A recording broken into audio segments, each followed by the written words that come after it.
श्रीमद्भगवद गीता रूपी उपनिषद एवं ब्रह्म विद्या तथा योग शास्त्र विषयक श्री कृष्ण और अर्जुन के संवाद में गुणत्रय विभाग योग नामक 14वां अध्याय। श्री भगवान बोले, ज्ञानों में भी अति उत्तम उस परम ज्ञान को मैं फिर कहूँगा जिसको जानकर सब मुनिजन इस संसार से मुक्त होकर परम सिद्धि को प्राप्त हो गए हैं। इस ज्ञान को आश्रय करके अर्थात धारण करके मेरे स्वरूप को प्राप्त हुए पुरुष सृष्टि के आदि में पुनः उत्पन्न नहीं होते हैं और प्रलय काल में भी व्याकुल नहीं होते। हे अर्जुन, मेरी महत ब्रह्म रूप मूल प्रकृति संपूर्ण भूतों की योनि है अर्थात गर्भधान का स्थान है और मैं उस योनि में चेतन समुदाय रूप गर्भ को स्थापन करता हूँ। उस जड़ चेतन के संयोग से सब भूतों की उत्पत्ति होती है। हे अर्जुन, नाना प्रकार की सब योनियों में जितनी मूर्तियां अर्थात शरीरधारी प्राणी उत्पन्न होते हैं, प्रकृति तो उन सबकी गर्भ धारण करने वाली माता है और मैं बीज को स्थापना करने वाला पिता हूँ।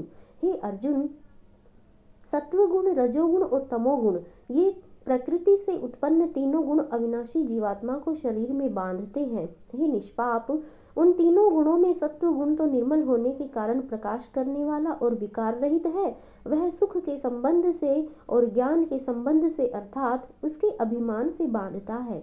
हे अर्जुन, राग रूप रजोगुण को कामना और आसक्ति से उत्पन्न जान। वह इस जीवात्मा को कर्मों के और उनके फल के संबंध से बांधता है। हे अर्जुन, सब देहाभिमानियों को मोहित करने वाले तमोगुण को तो अज्ञान से उत्पन्न जान। वह इस जीवात्मा को प्रमाद, आलस्य और निद्रा के द्वारा बांधता है। हे अर्जुन, सत्वगुण सुख में लगाता है और रजोगुण कर्म में तथा तमोगुण तो ज्ञान को ढक कर प्रमाद में ही लगाता है। हे अर्जुन, रजोगुण और तमोगुण को दबाकर सत्वगुण और तमोगुण को दबाकर रजोगुण, वैसे ही सत्वगुण और रजोगुण को दबाकर तमोगुण होता है अर्थात बढ़ता है। जिस समय इस देह में तथा अंतःकरण और इंद्रियों में चेतना और विवेक शक्ति उत्पन्न होती है, उस समय ऐसा जानना चाहिए कि सत्वगुण बढ़ रहा है। हे अर्जुन, रजोगुण के बढ़ने पर लोभ, प्रवृत्ति, स्वार्थ बुद्धि से कर्मों का सकाम भाव से आरंभ, अशांति और विषय भोगों की लालसा ये सब उत्पन्न होते हैं। हे अर्जुन, तमोगुण के बढ़ने पर अंतःकरण और इंद्रियों में अप्रकाश, कर्तव्य कर्मों में अप्रवृत्ति और प्रमाद अर्थात व्यर्थ चेष्टा और निद्रादि अंतःकरण की मोहिनी वृत्तियां ये सब ही उत्पन्न होते हैं। जब यह मनुष्य सत्व गुण की वृद्धि में मृत्यु को प्राप्त होता है, तब तो उत्तम कर्म करने वालों के निर्मल दिव्य स्वर्ग आदि लोकों को प्राप्त होता है। रजोगुण के बढ़ने पर मनुष्य को मृत्यु प्राप्त होकर कर्मों की आसक्ति वाले मनुष्यों में उत्पन्न होता है तथा तमोगुण के बढ़ने पर मरा हुआ मनुष्य कीट, पशु आदि मूढ़ योनियों में उत्पन्न होता है।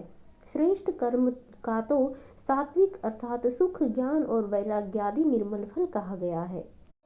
राजस कर्म का फल दुख एवं तामस कर्म का फल अज्ञान कहा गया है।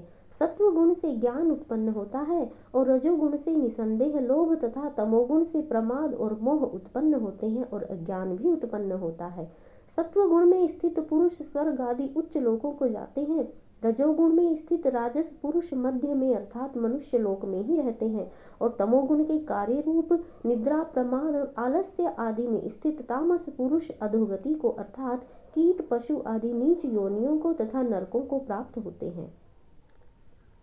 जिस समय दृष्टा तीनों लोकों के अतिरिक्त अन्य किसी को करता नहीं देखता और तीनों गुणों से अत्यंत परे सच्चिदानंदन मुझ परमात्मा को तत्व से जानता है, उस समय वह मेरे स्वरूप को प्राप्त होता है। यह पुरुष शरीर की उत्पत्ति के कारण रूप इन तीन गुणों को उल्लंघन करके जन्म, मृत्यु, वृद्धावस्था और सब प्रकार के दुखों से मुक्त हुआ परम आनंद को प्राप्त होता है। अर्जुन बोले, इन तीनों गुणों से अतीत पुरुष किन किन लक्षणों से युक्त होता है और किस प्रकार के आचरणों वाला होता है तथा हे प्रभु, मनुष्य किस उपाय से इन तीनों गुणों से अतीत होता है। श्री भगवान बोले, हे अर्जुन, जो पुरुष सत्व गुण के कार्य रूप प्रकाश को और रजोगुण के कार्य रूप प्रवृत्ति को तथा तमोगुण के कार्य रूप मोह को भी न तो प्रवृत्त होने पर उनसे द्वेष करता है और न निवृत्त होने पर उनकी आकांक्षा करता है। जो साक्षी के सदृश स्थित हुआ गुणों के द्वारा विचलित नहीं किया जा सकता और गुण ही गुणों में बरतते हैं, ऐसा समझता हुआ जो सच्चिदानंदन परमात्मा में एक ही भाव से स्थित रहता है एवं उस स्थिति से कभी विचलित नहीं होता, जो निरंतर आत्म भाव में स्थित दुख सुख को समान समझने वाला, मिट्टी पत्थर और स्वर्ण में समान भाव वाला, ज्ञानी प्रिय तथा अप्रिय को एक सा मानने वाला और अपनी निंदा स्तुति में भी समान भाव वाला है, जो मान और अपमान में सम है, मित्र और वैरी के पक्ष में भी सम है एवं संपूर्ण आरंभों में कर्तापन के अभिमान से रहित है, वह पुरुष गुणातीत कहा गया है। और जो पुरुष अव्यभिचारी भक्ति योग के द्वारा मुझको निरंतर भजता है, वह भी इन तीनों गुणों को भली भांति लांघ कर सच्चिदानंदन ब्रह्म को प्राप्त होने के लिए योग्य बन जाता है, क्योंकि उस अविनाशी पर ब्रह्म और अमृत का तथा नित्य धर्म का और अखंड एक रस आनंद का आश्रय मैं ही हूँ। इति श्रीमद्भगवद गीता रूपी उपनिषद एवं ब्रह्म विद्या तथा योग शास्त्र विषयक श्री कृष्ण और अर्जुन के संवाद में गुणत्रय विभाग योग नामक 14वां अध्याय। जय जय भगवद गीते, जय जय भगवद गीते, हरि कमल विहारिणी, हरि कमल विहारिणी, सुंदर सुपुनीते, जय जय भगवद गीते, कर्म सुमर्म प्रकाशिनी, कामासक्ति हरा, तत्व ज्ञान विकाशिनी, विद्या ब्रह्म परा, जय जय भगवद गीते, निश्चल भक्ति विधायिनी, निर्मल मलहारी, शरण रहस्य प्रदायिनी, सब विधि सुखकारी, जय जय भगवद गीते, राग द्वेष विदारिणी, कारिणी मोद सदा, भव भयहारिणी, तारिणी परिमानंद प्रदा, जय जय भगवद गीते, आसुर भाव विनाशिनी, नाशिनी तम रजनी,